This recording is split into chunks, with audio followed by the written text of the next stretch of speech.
Everybody. When Ms. Nisreen asked me to speak, I wrote my speech in Arabic, but then I found out I have to say it in English today, so I'm going to have to act like a Google Translate, so please bear with me. So good morning, everybody. I would like, first of all, to welcome Ms. Radia. She's the director of the UN Information Center, Dr. John, the director of the World Health Organization, Ms. Dina Abdesalim, and Ms. Nihal El-Adi. Welcome to BCCIS.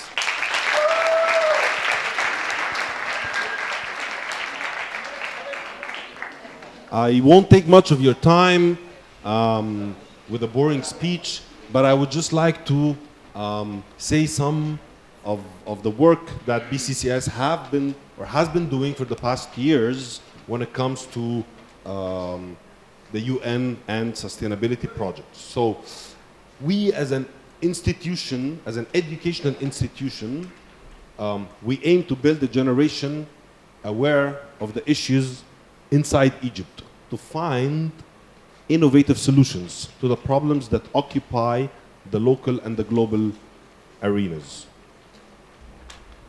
This is what we do every year through the MUN and international collaboration with schools around the world.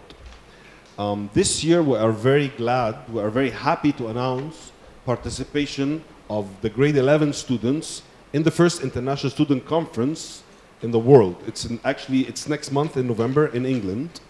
It is in cooperation with the British Council, and we have a participation from 14 continents, from Asia, 14 countries I mean, Asia, Europe, excuse me, this is Google Translate again, yeah? So 14 countries, Asia, Europe, and the Middle East, to highlight two of the goals of the Sustainable Development, which has received the focus and attention of Egypt as a country, namely in two sectors, healthcare and quality education. Since the UN announced its 17 goals in 2016, BCCIS is determined to achieve what may be appropriate for us as a service-oriented education institution that seeks to establish internal and external education partnerships while training our students in leadership and entrepreneurship. Among these goals highlighted, number one, to work in student-related education activities with England and India on poverty and hunger reduction activities through the application of community service activities more broadly to a number of schools in Egypt. For example, we've done work like I mentioned, in India, Uganda, but also inside Egypt, in Sinai, in St. Catherine, and in Shuruk City here as well. Second point is gender equality and peace. So based on student activities in this field, BCCIS represented Egypt at the 7th International Conference on Women's Rights in Tagore University in India last year in 2018. Number three, partnerships were made to achieve the goals through educational twinning with schools inside Egypt. So we make a twinning agreement with public schools, and I was actually part of one of those twinning agreements with a school here in Shuruk called Huda Sharawi. But we've also done that outside of Egypt in Jordan, Morocco, Palestine, Lebanon, Sri Lanka, Uganda, South Korea, and India. So the Department of International Education Partnership includes establishment of also a German international school with the objective of maximizing educational benefit to our students through the acquisition of multiple experiences. So now in English, what I'm trying to say is education truly happens outside the classroom. So inside the classroom, you learn your math, your science, your English, your history, your geography. But what you do in such conferences, what you do with such activities, and when you deal and talk with international students that go to schools, either schools at your level or schools at a different level, it is what really makes you a global citizen. When you graduate, when you finish college, and when you work, and when you have a job, you are responsible, you become a responsible citizen. And it is very important now with the world that we live in that you become connected. And you have to make use of the infrastructure of internet and the global reach. And I have seen it in many of your classrooms, that I walk into a classroom and I see a video conference that is happening right now in India or in Japan or in Korea or in Lebanon. I've seen it, you know, and I never had these opportunities as a student growing up, you know. I never had this exposure, but you guys do. You have it on your phones, so use that. So use programs like these to actually get to know other students around the world, get to help other students that need help, and the world will only grow and become a better place with such activities. So we depend on you guys, you know, our young youth, our Egyptian young youth, to help with this global goals. Again, I don't want to take much of your time with my boring speech. You guys have a full schedule. I would like to welcome you guys again, and thank you for the speech, and thank you for it.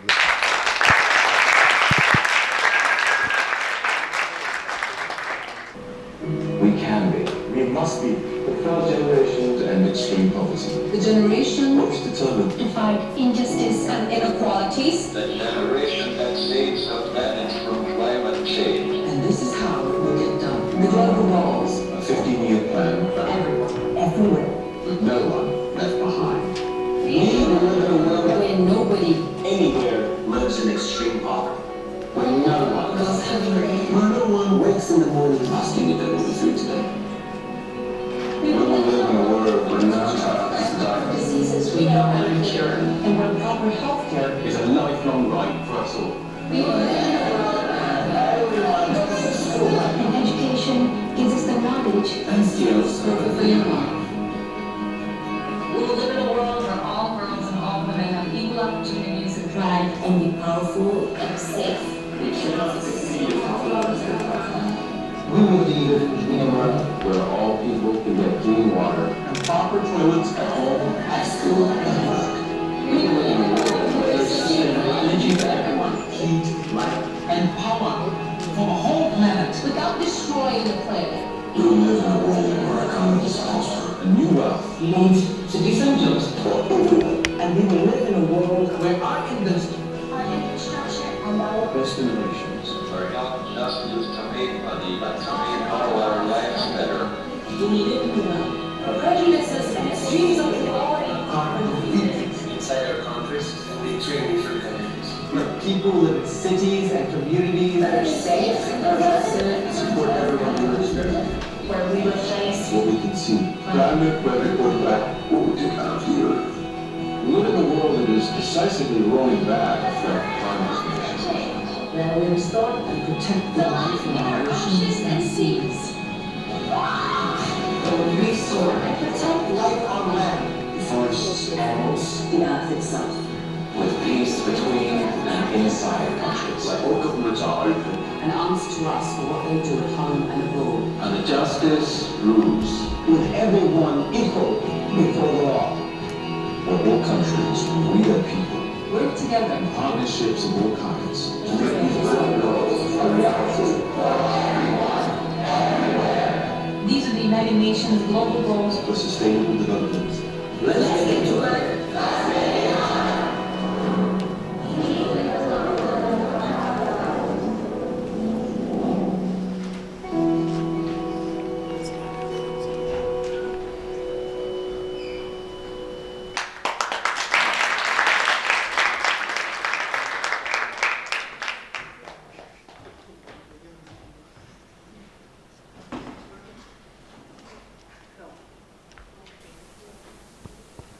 Well, good morning, everyone, first off, and thank you so very much for having us with you.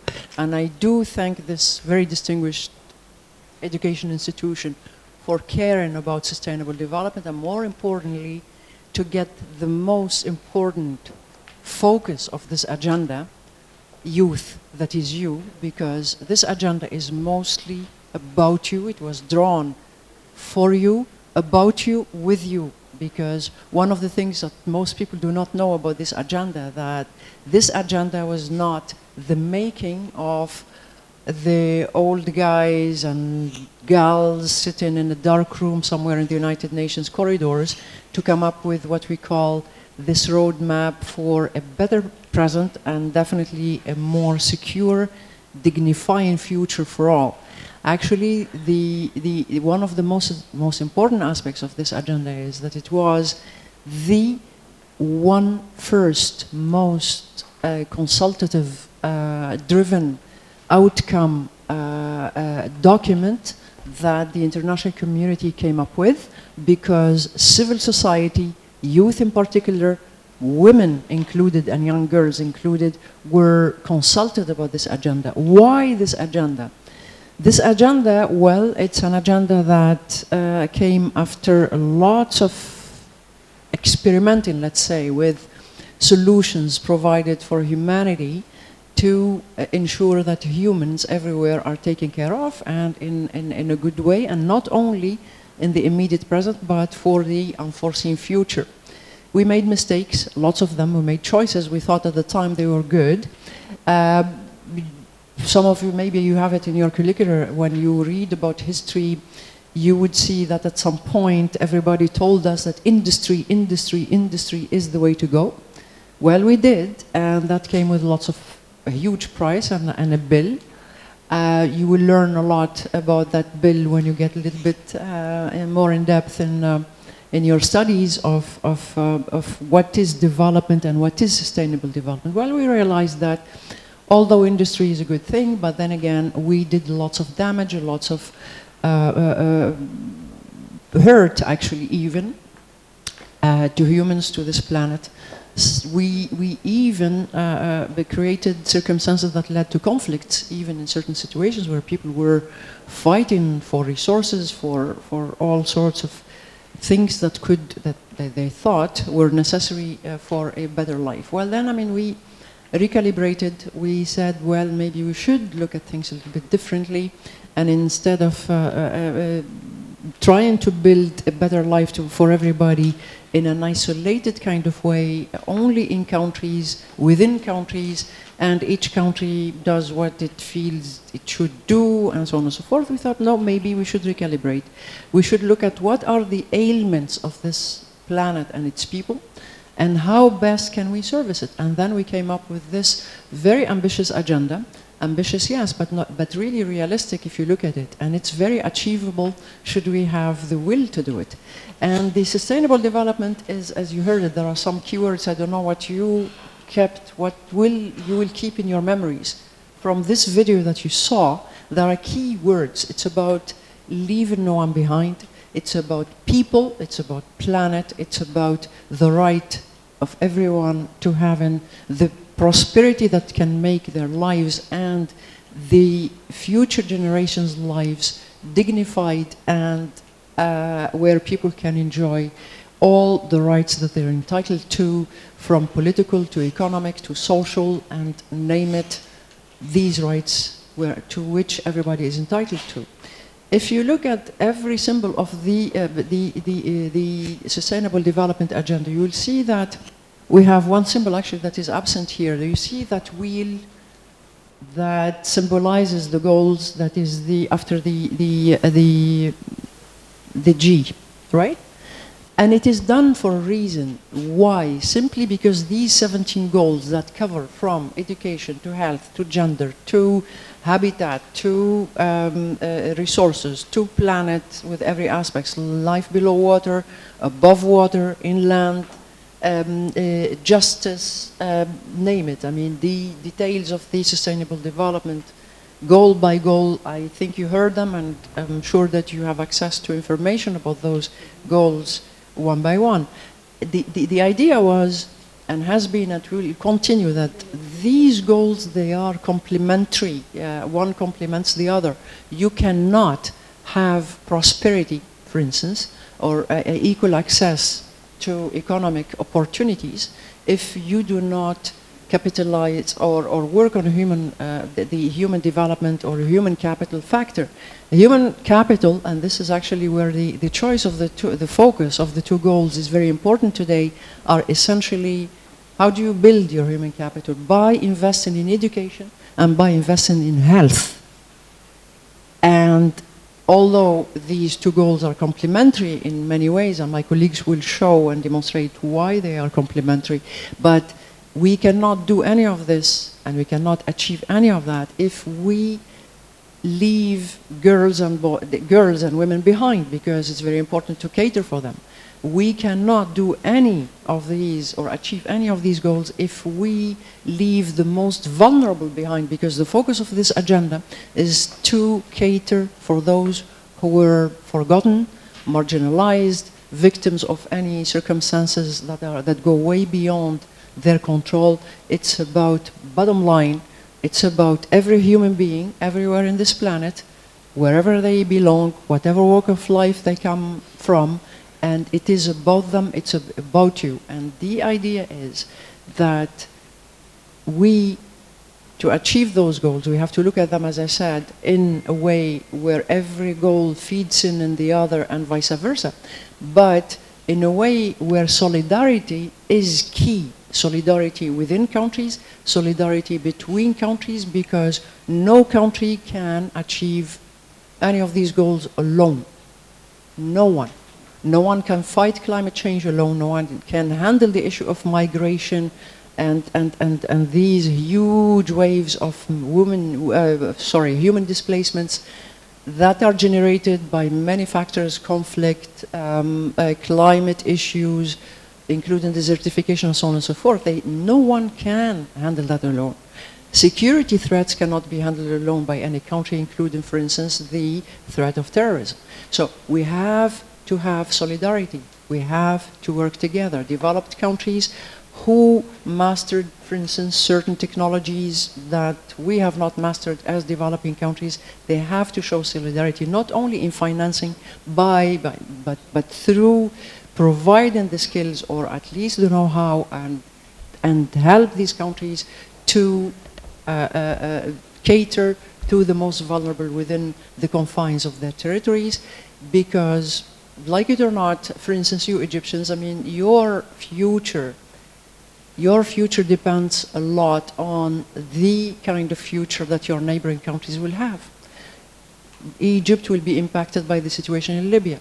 It will be impacted by the situation in Sudan, and vice versa. So we have to get out a little bit from our comfort zone and thinking only about our immediate need as individuals, and look from a wider perspective that by the end of the day, humanity is just like a chain. And whatever happens in this area, it's like, think about the word always in terms of domino effect. It could be good, it could be bad, depending on how good you are at the game. In Egypt, you are lucky to have your own strategy, because Egypt is one of the countries that started first, the first countries that tried to translate this universal agenda to actual national realities. And you do have a vision for 2030. You Egyptians decided to select those particular priorities that cater for the economic, social, environment. I don't think that I forgot any other pillar. I think that there are 3 pillars, right, of the Vision 2030. And you also came up with a strategy complementary to the Vision 2030 that focuses on empowerment of women. That's a great plus. However, I just wanted to clarify one point that comes back to us all the time. Most of us, even myself, when I started working with the United Nations, I thought that these big agendas are the responsibility of what we call the international community, the donor countries, the World Bank, the IMF to provide money. I don't know what. I mean, the European Union may be to support by funds and what have you developing countries. And I thought it was essentially the responsibility of governments. Well, this is where the Sustainable Development Agenda is a game changer, because it provided huge room huge room to civil society, to people all over the world to have their say and to act and to be the changers and to be the initiators of change and to provoke change even and to force it by pressuring the decision makers when they need to pressure them, to improve the services provided, to improve the quality of the education provided, to improve the health services provided, to take care of the parcel of the planet where they live in and its resources, because it's not about us only who live in the today, it's about what happens later. Because, like it or not, we did lots of damage, as I said. I mean, we depleted the resources of this planet. We are still harming ecosystems in major ways. I am sure that you've been exposed a lot to this talk about climate crisis, to Greta, to her messaging. I don't know to which extent that messaging resonated with them, but regardless whether we like these messages or not, the challenge is real. You feel it here in Egypt. I feel it where I come from in Tunisia. I am sure everybody feels it in their own countries. Climate crisis is real. The economic crisis is real. The conflicts all over the world are real.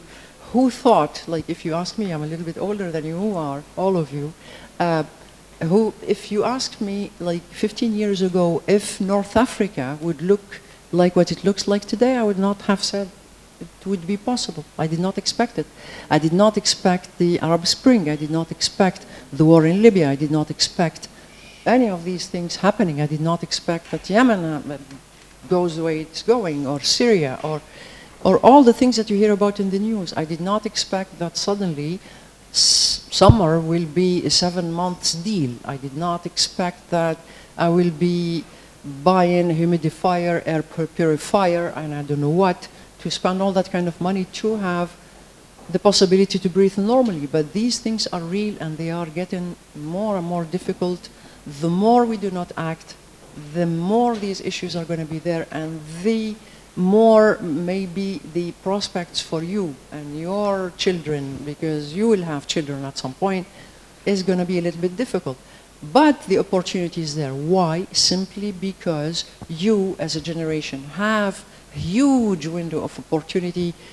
This information technology revolution, your access to information, your access to creativity, your ability to be creative that we are too old to hold on to, and the room that you have to be part of the decision making and to influence decision making, your ability to act. I don't know if you, I'm sure that you're aware of it. I am sure that you're aware of the fact that you can do lots of things to change life, to make it better for everybody. You can always help somebody who is illiterate to learn how to read and write. You can always be part of this global action to protect the environment. Like, for instance, instead of coming in your own cars or your parents' cars, you can do carpooling to save a little bit the air from the fumes that come out of the vehicles that you use. There are so many things that we can do individually. We can start by not using plastic. We can do all sorts of things that are good for the planet, but more importantly, we have to focus on the fact that all of us are entitled to a life that is healthy, that is safe, and that is dignifying to everybody, and that preserves the dignity of everybody.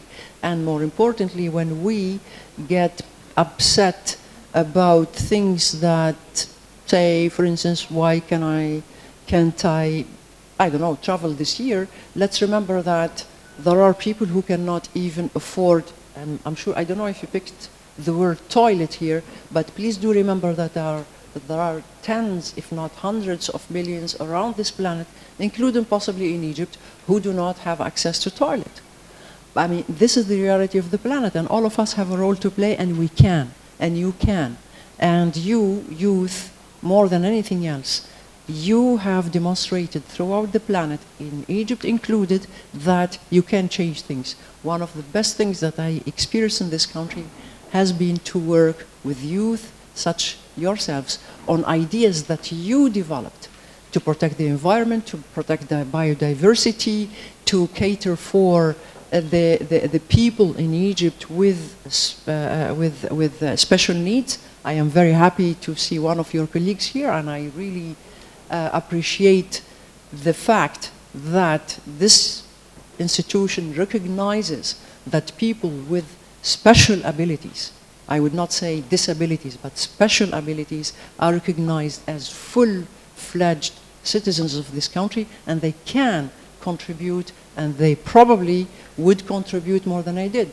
You saw one of the figures there is that genius, Hopkins, who changed your life, my life on a daily basis because of his genius. This is what it is about. This is about us recognizing each other. This is about us showing solidarity about each other. And this is about us recognizing that it's not because it's not my immediate problem that it's not a problem. My neighbor's problem with kids who do not have access to school is my problem, because the future of my country is contingent on its human capital who can, and the people who can contribute to making it better, to make sure that this country, like any other country, like this planet, will stay there forever, for as long as we are supposed to live, and we are not to accept greed and to accept our selfishness, and we have to think of those lines. And I think the most given maybe fragment of humanity lies in youth, because your heart is there, your mind is there, creativity is there, and I would just leave you with one thing. Leaving no one behind requires two things, in my very humble view. It's to tackle this commitment of leaving no one behind with two things, two ingredients. Your heart, because you have to have compassion, and we all have to have compassion, because at some point or the other we need it also as individuals. We need others, and we have to recognize that, but instead of just like being in the taken side, we have to be always in the given side. And you have to use the mind, and your minds are there, they are sharp, you have the opportunity, you have the possibilities, and you have the will. Use it and you will get there. And I'm sure that, for instance, Egypt, and your contribution, not only for Egypt, but the world would be better if you take really the driver's seat instead of just being told things. And actually, I would be more interested, rather than talking to you, rather than I'm more interested in listening to you and listening to your questions, and be as candid as you can, because the world is not well, and we are not doing as much as we should. And it would be really great to hear from you how we can make this place better, how can we do the right thing, and what are the right things in your views that you would need to do to cater or to service this one commitment that everybody made, the leaving one behind idea that will come up again and again and again whenever you hear about the Sustainable Development Agenda. I hope that I did not exceed my time of speaking to you. It's a pleasure, and I will leave the floor to my colleague, but then I hope I just want to listen to what you have to say later on, and that would be the most exciting part of this wonderful day. John, over to you. ما شفتكم واعيين إلا لما زقفتوا. ها؟ عم بحكي باللبناني، ما هيك؟ في ناس ما فهموا. صباح الخير. علو صباح الخير. أيوة. I'll be mixing both English and Arabic. أكون عربي? It will be mixed, but mostly English. So you heard about the SDGs and the sustainable development, التنمية المستدامة, صح? And we heard from Mr. Karim one important thing, that you need to know everything in Egypt because you are the future of Egypt. Right or wrong? Right. So that's why we are here to give you not everything about sustainable development goals, but to give you an idea, and I know you can go and read and dig for information. I want to ask you a question. Do you believe that your curriculum now is the same like 20 years back? Why? Why? Because, please.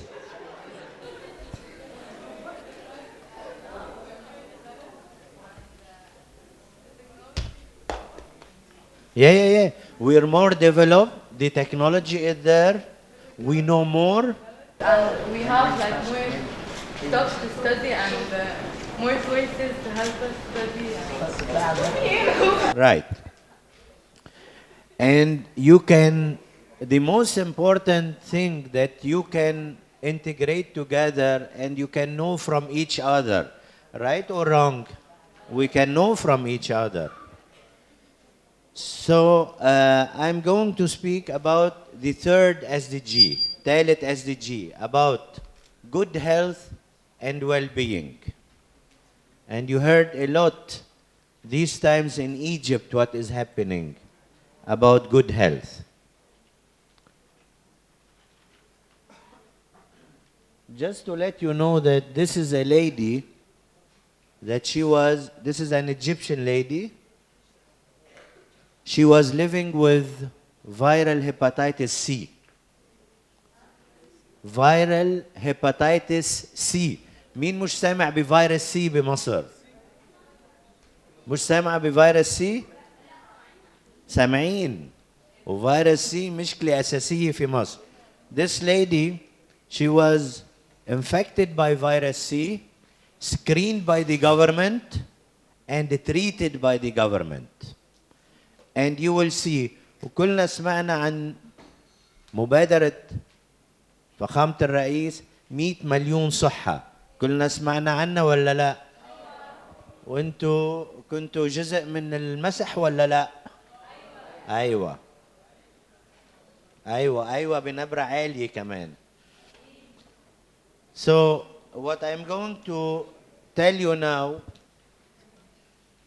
how do we look into health within the 17 goals?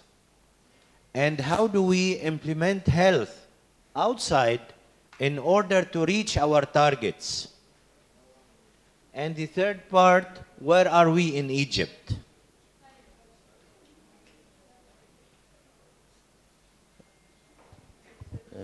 السكرين مش باينة هنا. طيب. In the UN, we have 191 member states.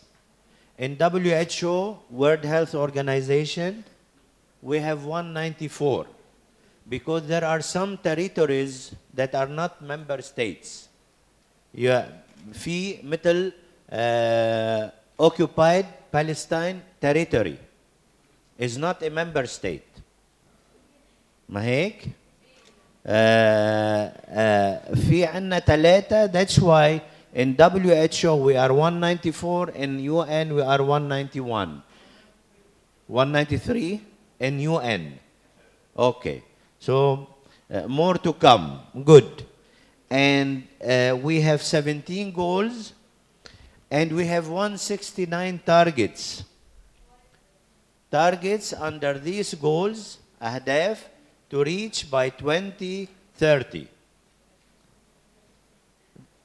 This is health, and you see health is SDG 3.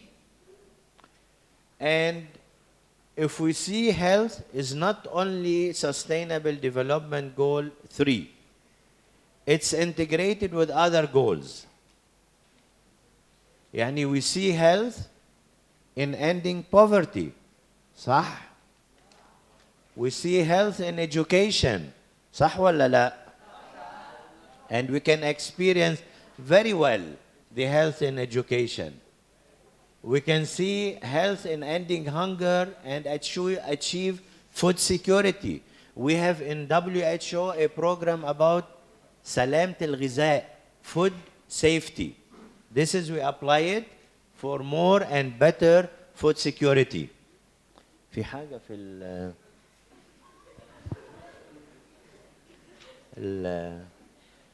ده عم بيعمل بوستنج لحاله.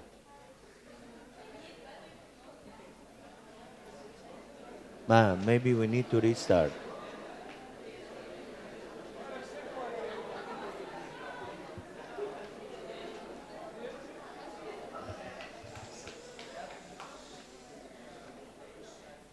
طيب. Do you think that you need to be healthy to continue your education? How can you be healthy? How? Not why. Huh? Eat healthy. This is one. Eat healthy.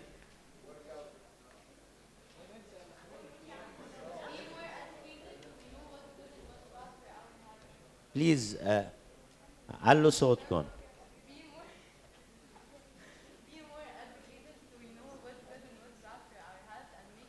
What's good, what's bad for our health? Do you sleep well? No. You don't sleep well? Because of the school. So we need more explanations here.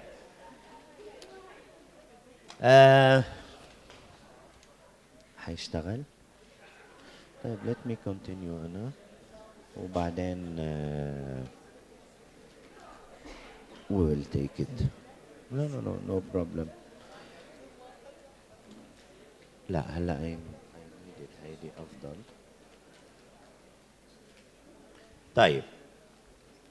In WHO World Health Organization اللي هي منظمة الصحة العالمية, we have 3 levels. We have the global level, which is in Geneva, our headquarters. We have the regional level, اللي هو regional offices, and we have the country level, which I represent here as representative of WHO Egypt. And we all work under one global program of work. One global. Yani you see the differentiation, but we are one organization. طيب. If we are one organization, where do we implement activities? At the level of region, headquarters, or country? Country. Why? To reach better health and good well-being, right?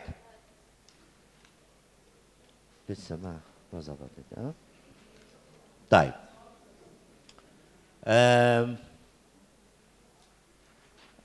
خليني بالفترة اللي عم يزبط فيها إذا زبط الكمبيوتر نتكلم شوي عن health in Egypt. There is universal health coverage. Who heard about universal health coverage?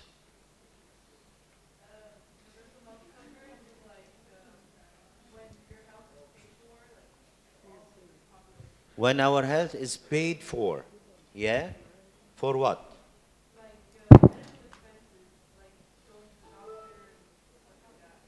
Okay, this is one aspect.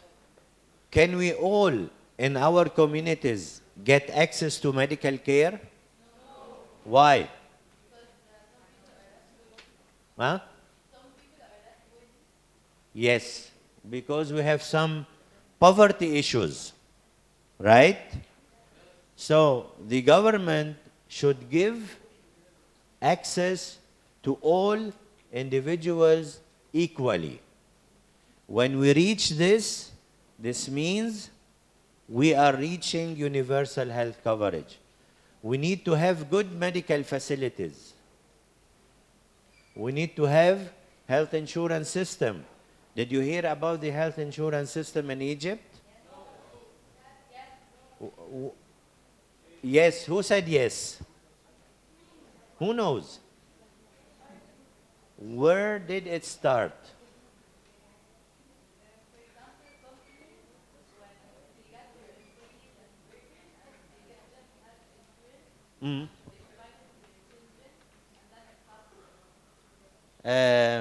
تأمين الصحي الشامل في مصر مين سمع عنه؟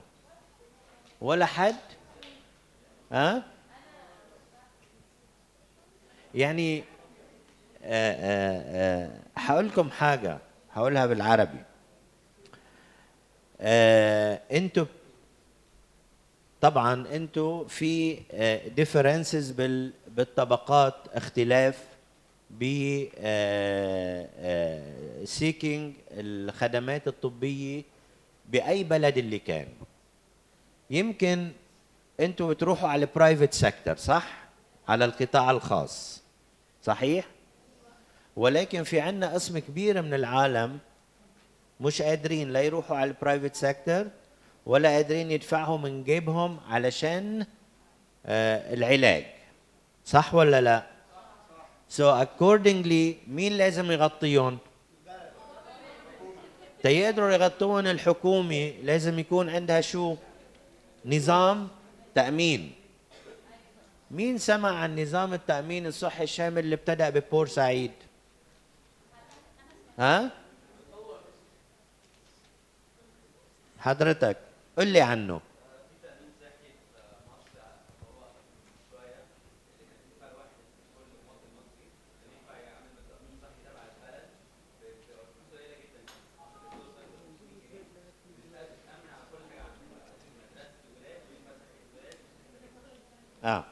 مين بيدفع للتأمين الصحي؟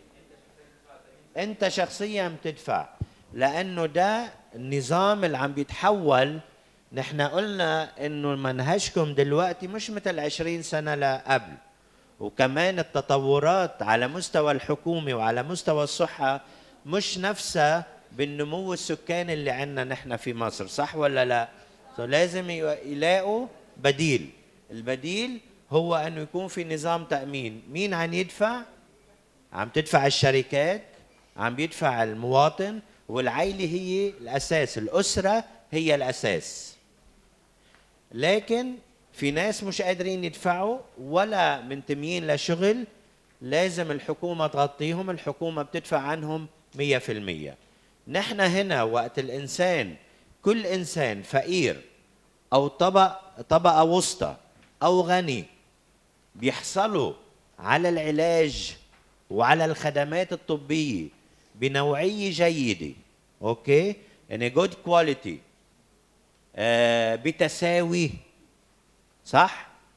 بالتساوي، ويكون عندهم access to medical facilities, medical care facilities, then I can say this country is moving towards universal health coverage.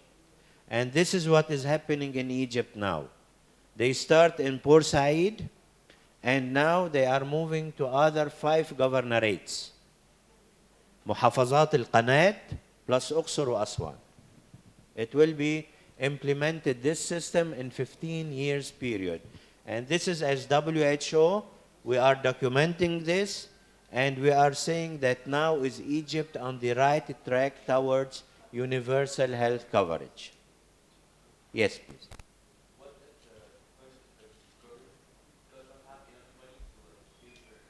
Very good question. If we don't have good financing for the health insurance, before implementing the health insurance, there is a law, قانون التأمين الصحي الشامل, revised and studied over years and years. And this was intersectoral, يعني ما بين القطاعات، الصحة والفاينانسينج، وزارة المال، وكل الوزارات، وزارة التعليم العالي في مصر، وزارة التعليم وغيرها، كل الوزارات المعنية كانوا هن they are involved in studying the financing, especially وزارة المال، وحطوا system to finance، و WHO ساعدتهم لأنه في كلفة توفير الخدمة للمواطن. So this is studied well, and it is implemented gradual. إذا جو على 100 مليون مش هتظبط، بس إذا طبقوها تدريجيا هتظبط وحيتعلموا من مرحلة لمرحلة. And this is how you study at school، ما هيك؟ طبعا. Yes. في وحدات صحية عم تنشأ، وإذا بتراجعوا اللي صار ببورسعيد بالشهرين وبالسنة اللي فاتت، في وحدات صحية طبية جديدة عم تنشأ، وفي وحدات صحية حكومية ولكن بنظام جديد وبوجود أطباء ومساعدين أطباء جداد. يعني كلهم، وحتى التدريبات للأطباء عم بتكون خارج مصر، وفي اتفاقية ما بين الحكومة المصرية والحكومة البريطانية، وهود اللي بنسميهم family physicians على المستوى الرعاية الصحية الأولية primary health care، اللي بيتدربوا هن اللي بيشوفوا المريض بالبداية، وبعدين إما يحول على مستشفى أو بياخد العلاج على مستوى المركز الصحي.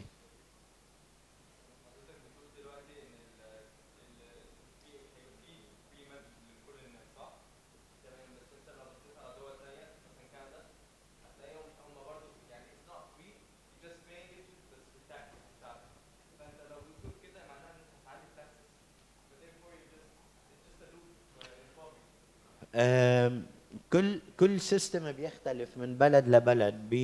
بكندا او استراليا systems of primary care is very strong. يعني people they filter themselves هني before they go to secondary and tertiary level of care. يعني كيف؟ نحن عندنا culture لازم يتغير. هو انه اذا صار عندك صداع خفيف انت بتروح على المستشفى، ما بتروح على المركز الصحي، صح؟ علشان كده هناك ما في الامور دي، يعني كلفة العلاج اخف، وبالتالي المواطن وكله they contribute to the system. بمصر غير انه رب الاسرة يدفع او الامبلوير يدفع، كمان في حاجات مثلا تجديد رخصة السواقة. يعني واحد يسوق السيارة، رخصتك لما انت بتوصل للعمر اللي بتاخدها انت you pay you don't feel it. يمكن بتدفع 2 جنيه او 3 جنيه زيادة على الرسوم، ولكن دي رايحة للتأمين الصحي وغيرها وغيرها، والبوابات على الطرقات وكلها. يعني هي مجموعة من أساليب هتجيب تمويل للتأمين الصحي، مش من مصدر واحد، لأنه ما في دولة في العالم تقدر توصل تغطي كل البوبوليشن من ميزانيتها. هي بدها تأمن وسائل تمويل ضمن البلد، وهيدا كله من خلال دراسة القانون درسوها وعم بيطبقوها وبلشوا يطبقوها. ده عم نحكي هنا على اليونيفرسال هيلث انشورنس. دي أول ما the law was endorsed by the parliament، لأنه كلنا بنعرف إنه أي قانون بيطلع من مجلس الوزراء endorsed by or ratified by the parliament، صح؟ تيصير مشرع ويستعمل بالبلد. كان ده المدير العام لمنظمة الصحة العالمية دكتور تيدروس، أول ما وقعوا القانون بديسمبر 2017 في البرلمان المصري، هنأ مصر congratulated Egypt to be on the right track towards health for all. What do you mean health for all? يعني الصحة للجميع. In our region we had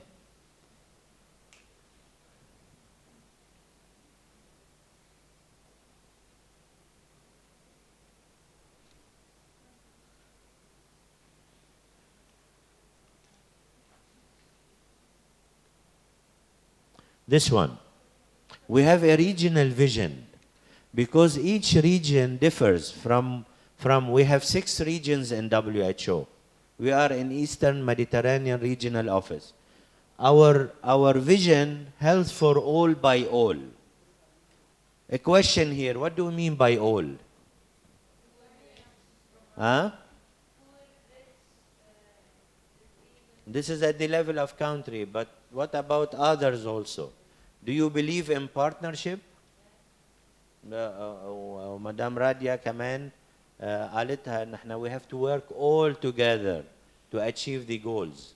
So this is the new trend of work of UN. After the UN reform and also WHO reform. So by all, we should all work together, collectively strive. مش solo, مش أحادي. We need to work together, all of us.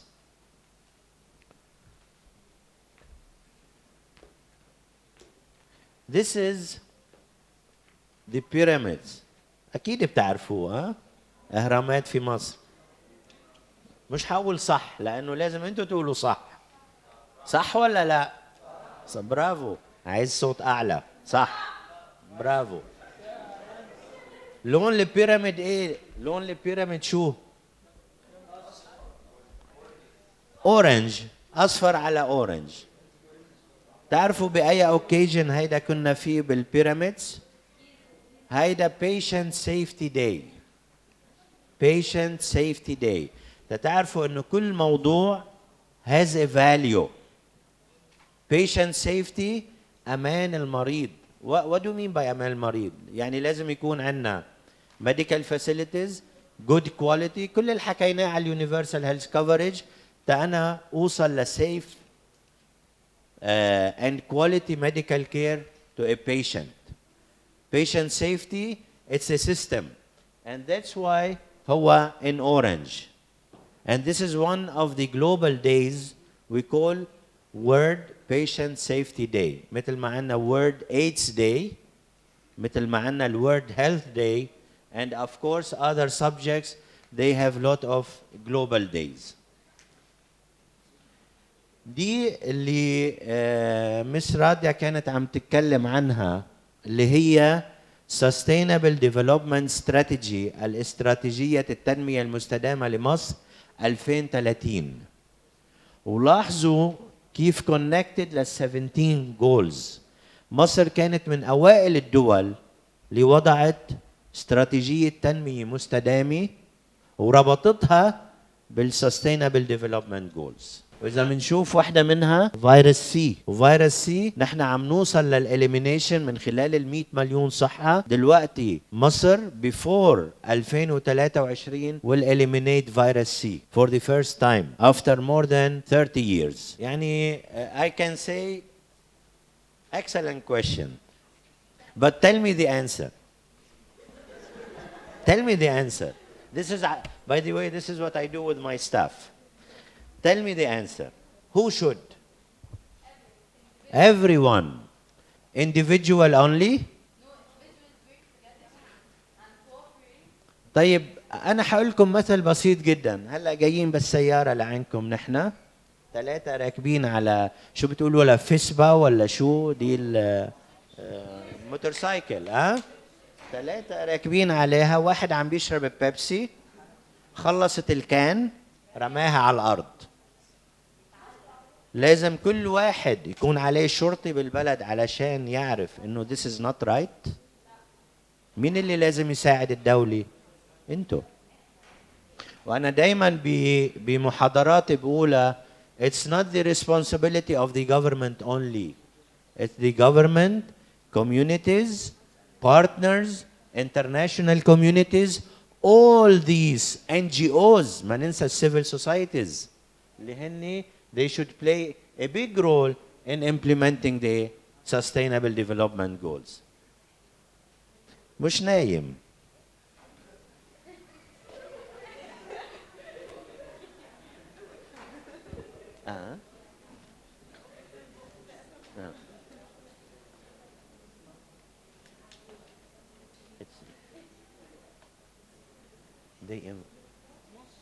They enforce the law. Exactly. Exactly. This is what we need to change. This is cultural, and we need to enforce the law. This is needed, and this is right. Okay, مش هاخد وقت طويل. هلا اتلخبطت شوي البرزنتيشن معليه بس كان it's a good discussion. But not yet. I want to let you know that whatever goal we have, health, education, poverty, they are all integrated together. We cannot work alone. We cannot work alone anymore. This is the reform. And WHO had a reform aligned with the UN reform. And we should all work together. That's why sometimes you hear about one UN. What do you mean by one UN? To have joint programs together, to deliver as one, to all of us, all agencies.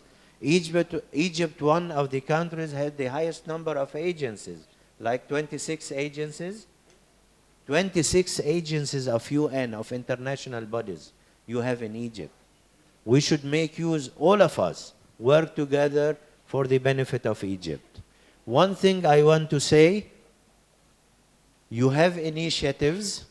You as a community, you as students, you should take this forward to your parents and so on. This is, we believe it in communication.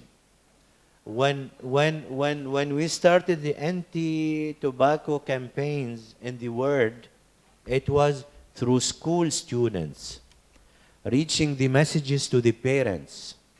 When a child comes to his father saying, do you want to die or to stay with us? So continue smoking if you want to die. This is the beginning of the campaigns, anti-smoking campaign. So this is what we need from you. And you should be responsible, and you should take responsibility, okay? And you are part of the Sustainable Development Goals. Youth is very important. Our agencies are making good use of youth now. When you graduate, when you are fresh graduate, with also school students, we do a lot of activities, then this is, we know that generations are raised in a good way in order to reach these goals and to have better life, better health, and good well-being. Thank you very much.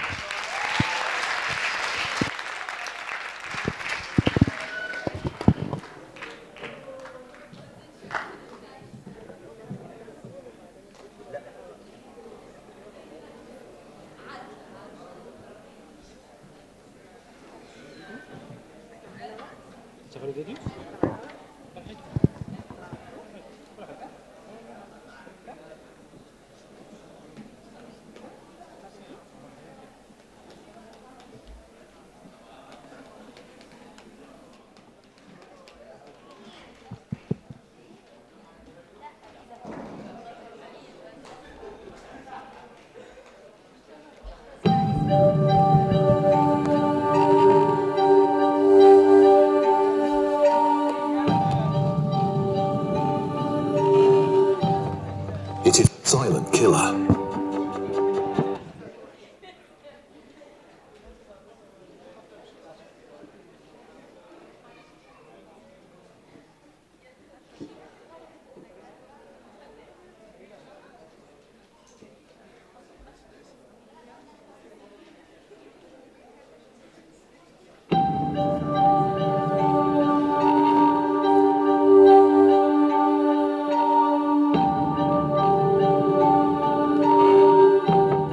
It is a silent killer.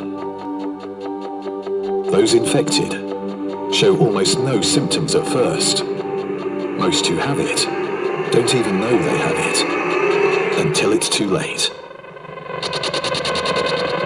The World Health Organization in 2015 estimated that Egypt had the highest prevalence of chronic hepatitis C in the world, with almost 6 million Egyptians living with it. Tens of thousands were dying every year because of hepatitis C.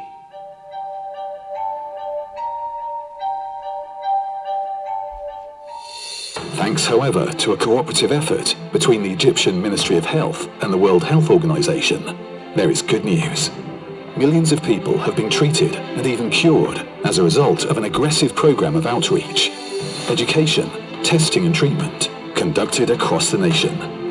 عملوا لي تحليل دم وضغط وسكر زي تحليل الفيروس فطبعا ادوني اول جرعه وثاني جرعه وثالث جرعه. Success has not come easily. There were many challenges which have made addressing the endemic a difficult and massive undertaking. المسح الديموغرافي اللي أجرته وزارة الصحة والسكان مع عام 2008 و2015 أثبت إن 10% فقط من المصابين بفيروس سي هم اللي يعرفوا إصابتهم. Since the introduction of the newly affordable and effective treatment in October 2014, more than 3.1 million Egyptians have been treated. In addition, new medications were developed to further increase the number of available hepatitis C treatment options. Egypt launched a special initiative in efforts to eliminate hepatitis C, with a target to test 45 million Egyptians for hepatitis C and other non-communicable diseases. The 100 Million Healthier Lives presidential initiative proved more popular than expected, successfully testing 60 million Egyptians. طبعا ده هم بادروا نادوا في الميكروفونات في الجوامع وفي النادي وقالوا كل انسان يروح يحلل. اول ما عرفت رحت جلسوا الضغط واداني برشام الضغط كمان وبرشام السكر من عندهم وخدوا مني تحليل دم. ابني حالل تبع المدرسه. منظمة الصحة العالمية وجهتنا لاستخدام الأمثل والوسيلة المثلى اللي ممكن مصر تستخدمها عشان خاطر تقدر تحقق أكبر نجاح، استخدام وسيلة الفحص السريع لفيروس سي عن طريق استخدام الكاشف السريع لفيروس سي. هو أحد الوسائل البسيطة واللي كان نجاح استخدامها وجودة استخدامها في المبادرة هي أحد عوامل النجاح. مش بس كده، لكن منظمة الصحة العالمية كانت معانا في المراقبة والمتابعة لنقاط المسح لضمان جودة الخدمة المقدمة، وإن طريقة المسح وطريقة إجراء الفحص لفيروس سي والسكر والضغط والسمنة بتتم طبقا للمعايير العالمية. The initiative succeeded in reaching out to people through television, radio and targeted on-the-ground outreach. The high political commitment and will in Egypt supported the Ministry of Health and Population in implementing the 100 Million Healthier Lives campaign, putting all needed partners together, including WHO. The effects of the initiative won't be limited just to Egyptians. WHO appreciates the step taken by His Excellency the President for extending the campaign to cover the non-Egyptian. And this was implemented by the Ministry of Health and Population and supported by WHO and UNHCR, covering all the refugees in Egypt, and those tested positive will be provided the treatment free of charge. WHO strongly advocated for a Leave No One Behind treatment policy to treat hepatitis C. And the story will not end here.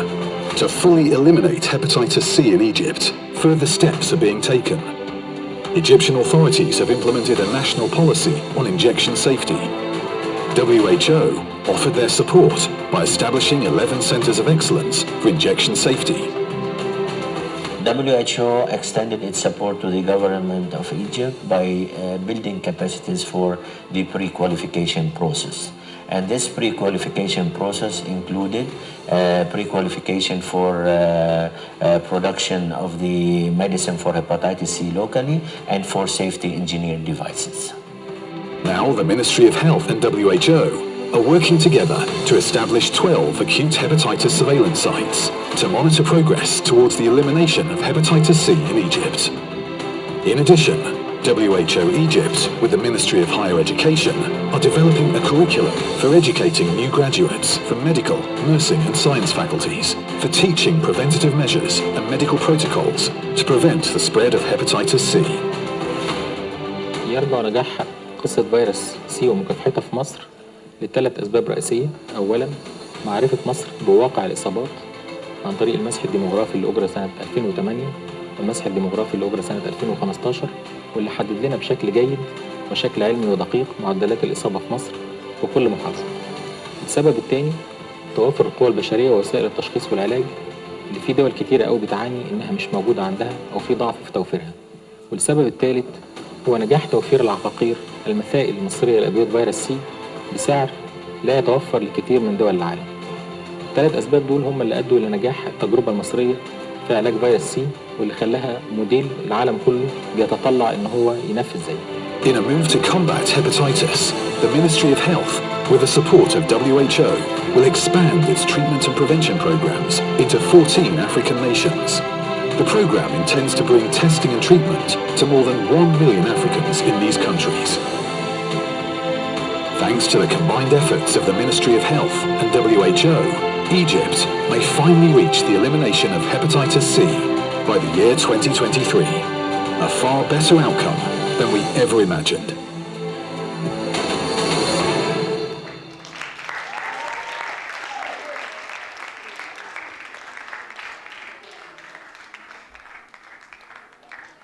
طيب صباح الخير يا جماعة. مين لسه صاحي؟ أنا شايفة كمية وشوش نايمة. أنا اسمي دينا عادل سليم. أنا بمثل منظمة اليونسكو، بشتغل في برنامج التربية. يا رب ما زهقكوش النهاردة. أنا قعدت كتير جدا جدا وأنا جاية بفكر إزاي ممكن أحاول ألخص موضوع كبير جدا زي Sustainable Development Goal 4 on Education في 10 دقايق، ما خليهوش ممل. مش عايزة أتكلم على information و statistics ومعلومات لأن كل الحاجات دي موجودة online. Sorry, I need to switch to English, sorry. So the objective here in the coming 10 minutes is not to give you information nor statistics because these are available online and you can Google them and you can access them in 5 minutes. I hope today that we can foster a discussion. I want to get you to be curious, to have a discussion amongst yourselves, amongst your peers, amongst your teachers, and amongst the UN agencies in Egypt about the education we want for the future. The education you have now, critique it, think about it, think about the education that you want for yourselves and for your kids and for the coming generations, and let's have that kind of debate.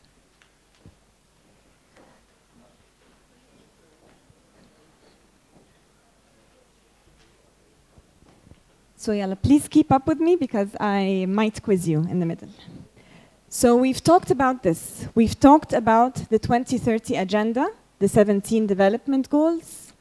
It was a resolution adopted by the General Assembly in September of 2015 through a consultative process. Consultative being the key word, meaning that you and your peers, their opinions were sought and their feedback was reflected in this agenda. We have 17 goals and 169 targets, which is very complex, which is very technical. We don't want to delve into this now. We want to think together about SDG 4 on education. The people who work in education always believe or have this self-proclaimed conception إنه education is at the heart of the 17 SDGs. That realizing and accelerating Sustainable Development Goal 4 on education will help support and accelerate and foster and sustain the other goals throughout their achievement. So there has been lots of thought into this. How can education as a goal support the other goals? Can anyone hazard a guess how this can happen? How education can support health? Ya haram, you've been يعني at the forefront the entire time. How can education foster health, foster economic growth, foster improved life on earth?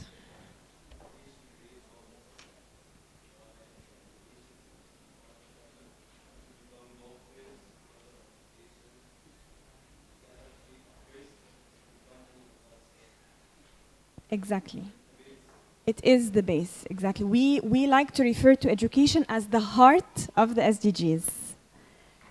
The heart meaning that when we rethink our education system and place our learning objectives, I have here a document I will leave because I really hope that you guys think and read. It is the learning objectives. How can we transform our learning objectives and our learning system to serve this agenda? Because this is not an international agenda, it is not a foreign agenda, it is not a UN agenda, it is a national agenda. It is part and parcel of رؤية مصر 2030. All the national strategies adopted by the country are based and part and parcel of the SDGs. SDG 4, of course, at the heart of the process. So this document, this guide, which I hope you can read, will allow you to think how our learning objectives can be tailored, rethought, remodeled to foster this kind of growth across the 17 goals. Now, goal 4. What is goal 4? Can anyone tell me what the goal is? Exactly. It has 2 key words. One is quality education. So promoting, not promoting education, because to have access to education, this is the easy part. This has almost been achieved in Egypt with universal access to education. So having access is easy, but having quality education, this is the hard part.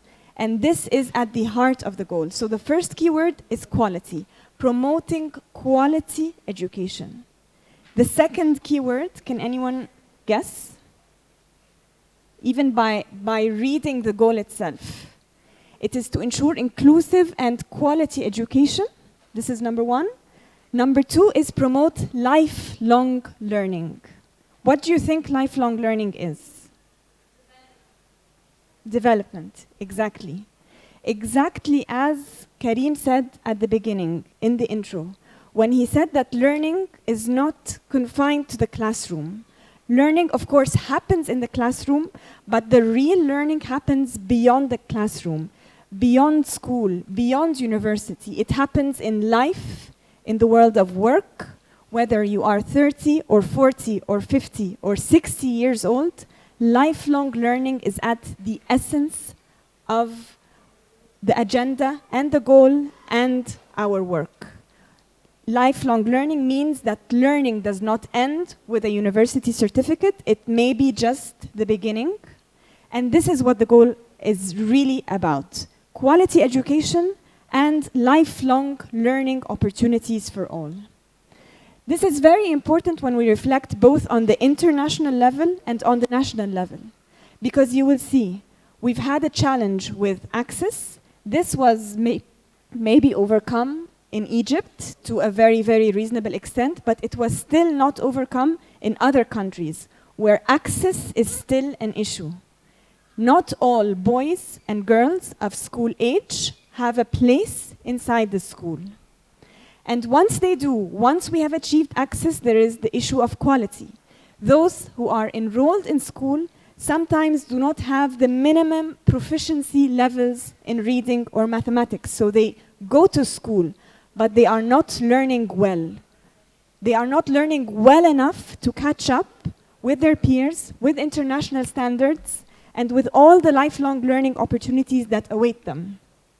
So these are key issues to think about.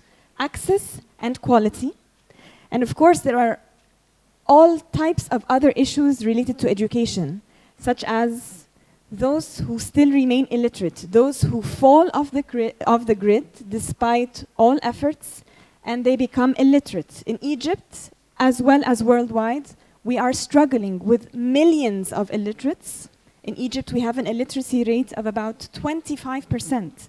This means that 1/4 of our population, despite all the efforts to offer access to all, but we have 25% of our population, and especially girls and women, who miss on this opportunity and remain illiterate. And this is a major challenge that is addressed, or hopefully addressed by SDG 4. There are issues of infrastructure within the school.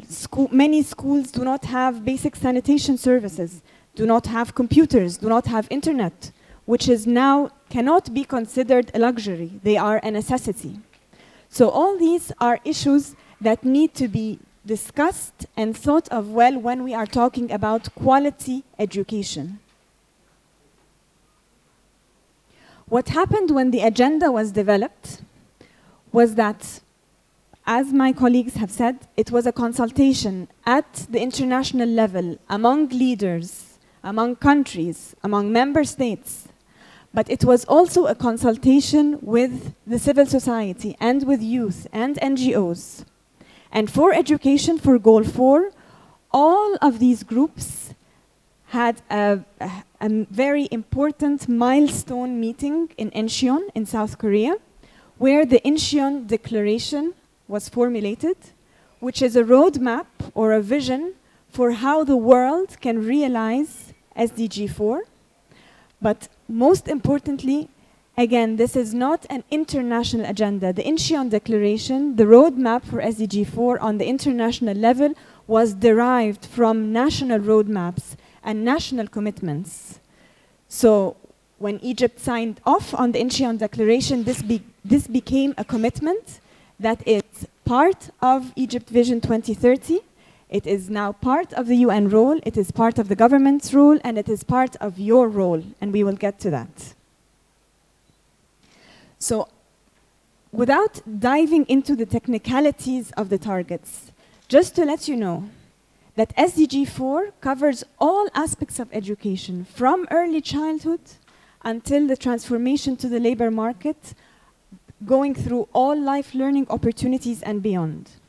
So we have 7 targets and what is called 3 means of implementation, but all in all, they are 10 targets that span from early childhood education, that lead to discuss different equality opportunities and access to education for both boys and girls. There are issues of technical and vocational skills, which is a major issue in Egypt. Here in Egypt, we still struggle with the idea of technical education being a lower class stream of education. So issues such as these are addressed by SDG 4. It talks about eliminating gender disparities, and there are other realms that cover also transformation and movement to the labor market, ensuring safe environment within the school. And last but not least are the teachers, which is a very important target within SDG 4, because the teacher is really the backbone of the education system, and special attention under SDG 4 is given to teachers to support them, to build their capacity, and to support this transformation in thinking, as we say, from the teacher to become really a facilitator of knowledge. So I would like to invite you to consult this. This is a very important document that was released by UNESCO a couple of years ago called Rethinking Education. I have here a copy in English. I will leave it for you, and we have many other copies which we can share. Rethinking Education is one of UNESCO's flagship publications that was released post the SDG realization and formulation of the goal and the targets, because this is an invitation to all leaders. Someone fell asleep completely?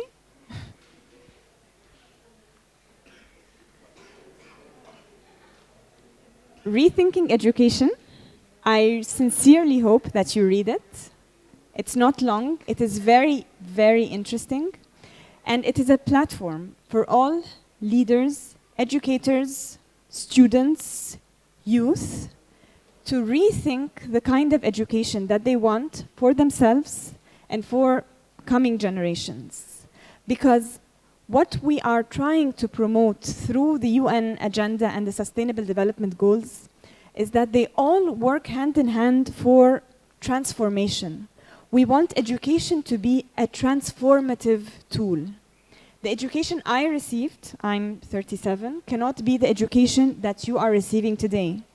And the education that you are receiving today cannot be the same education for the coming generations. And most importantly is that we should always reflect on education as a means to an end. So this is an invitation to think. Is the education we are getting today inside our classrooms useful? very simply, is it useful?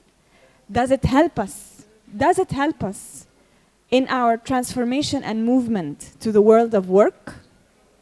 Does it help us in life as adults when we transition to adulthood and have responsibilities? All these are questions that this publication, it does not attempt to answer, but hello.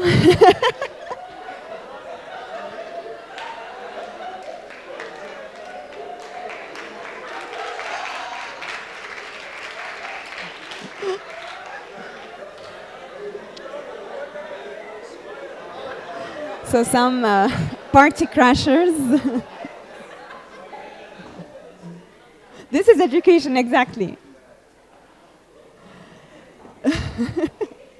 So, yani, if more want to join, the more the merrier.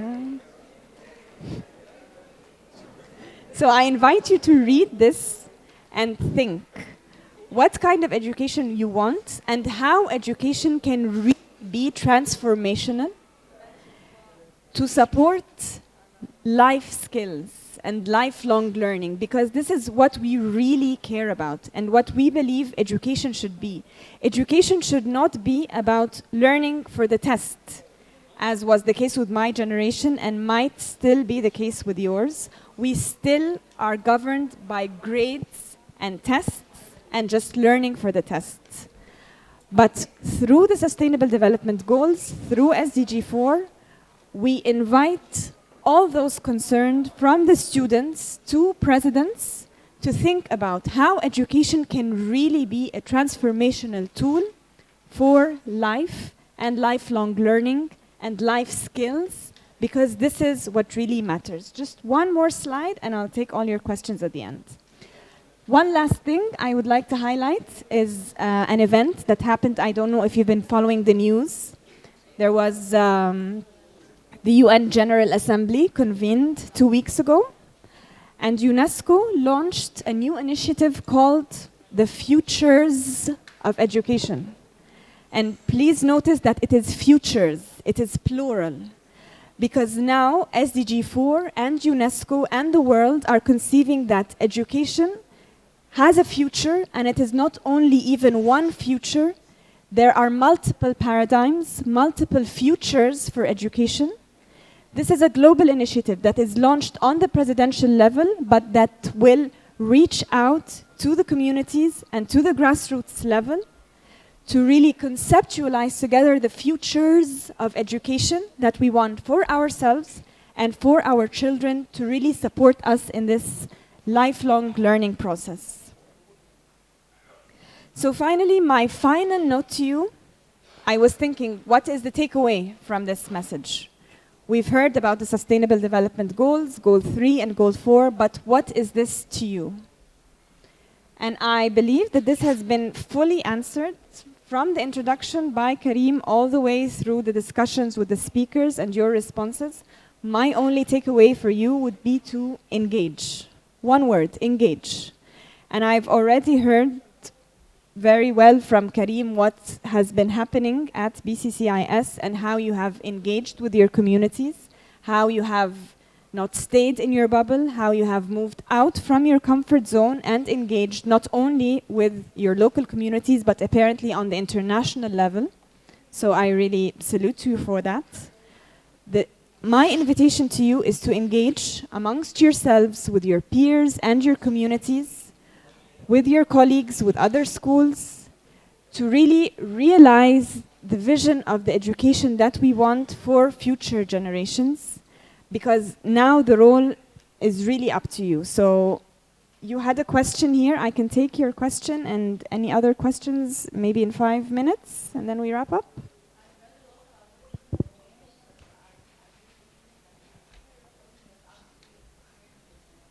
What kind of training?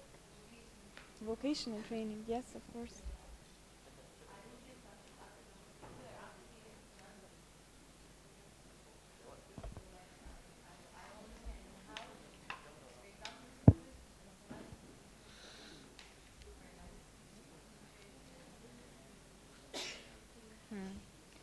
Well, يعني, and I'll tell you, on the national level now there is really great emphasis by the Minister of Education and the ministry and the national policy makers to completely revamp the technical education sector, قطاع التعليم الفني. I'm sure you've all heard of the reforms that are ongoing now, Education 2.0 in Egypt. And technical education, قطاع التعليم الفني, is really receiving the bulk of the attention and the resources, because really this has been a neglected sector, has been associated with some stigma, social connotations, that it is a lower stream, a lower level of importance, it's a dead-end stream. And therefore a lot of effort has been invested in revamping this entire sector, improving the social perception, improving the curricula, improving the relevance with the labor market, because this was a big gap that needed to be addressed, because what students were being taught in the technical education stream was not necessarily, or not maybe in some cases at all, relevant to labor market needs and to transition to further education opportunities or further work opportunities. So although this stream was neglected in the past period, this is correct, but a lot of effort now has been invested in curricula, in teachers, in twinning opportunities with the private sector, so students learn and train at the same time. And there is really much hope for this sector in the coming period with such efforts for reform. We went to a school, a less fortunate school, like 2 weeks ago, and we found out that their infrastructure is actually very bad. So I don't think that people are actually trying to like develop infrastructure when it's related to school. Like they're mostly focused on developing like infrastructures for roads and streets, but I don't see that we're actually doing it for less fortunate schools. Then we went there and we really made a difference. We collected, for example, school supplies and a lot of stuff that might have been like helpful for them, and we saw the change. Like when we saw the children and when we saw the school, we saw that it really needed like development infrastructure.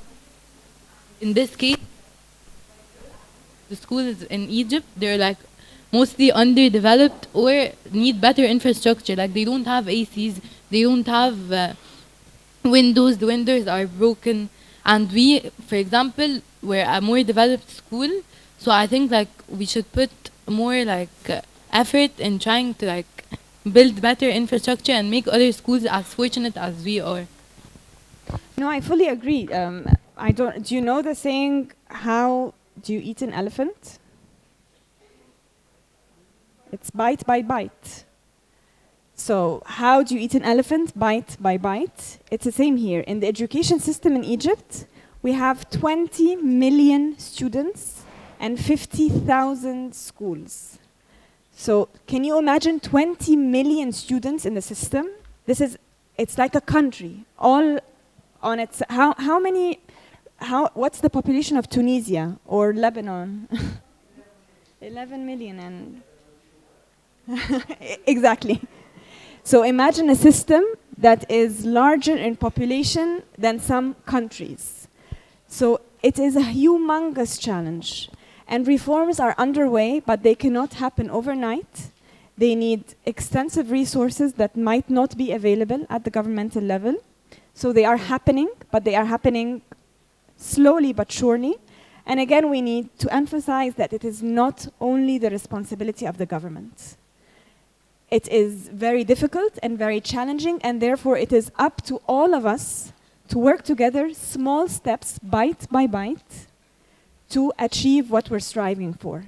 The government is doing its share, trying as much as possible within available resources, and it is also up to the civil society and to international schools and to communities that are more fortunate to reach out to those who are less fortunate, so that no one at the end is left behind, as we say.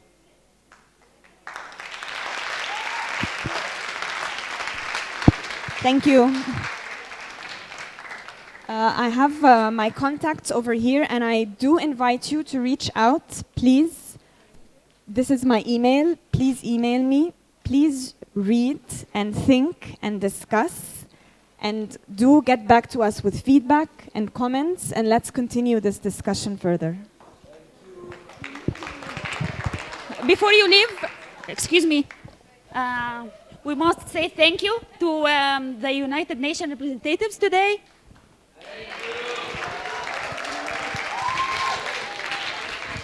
One more thank you.